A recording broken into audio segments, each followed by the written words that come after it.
In 1914, the guns of Europe roared and the world would never be the same again. Britain, proud and powerful, marched to war believing it was fighting for God, king, and country.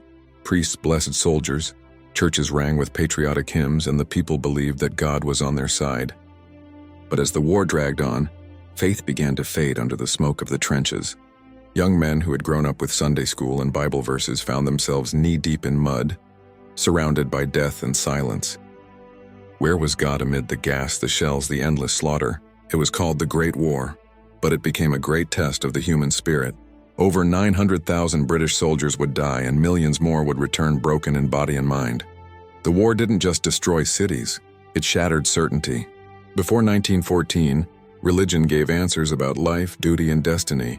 After 1918, people asked new questions about meaning, justice, and the silence of heaven. In the trenches, chaplains did what they could.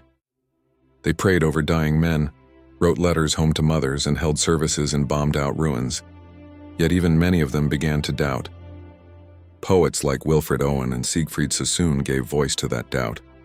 Owen, who died just days before the armistice, wrote, "What passing bells for these who die as cattle? Only the monstrous anger of the guns." Back home, churches grew quieter. The war had taken not just lives but belief. People no longer saw Britain as God's chosen empire. They saw it as a nation bleeding for reasons no one could explain. Still, amid the despair, something new was born, a more human faith. Ordinary people turned to kindness, charity, and remembrance rather than dogma. Cenotaphs and memorials became the new altars where the living honored the fallen. By the end of the war in 1918, Britain was no longer the confident Christian empire of Queen Victoria's age. It was a nation humbled, wounded, and searching for purpose. Faith had not died, but it had changed. It became quieter, deeper, and more personal, a faith that lived not in palaces or pulpits, but in the hearts of those who had seen the cost of war. The crisis of belief was not the end of religion in Britain.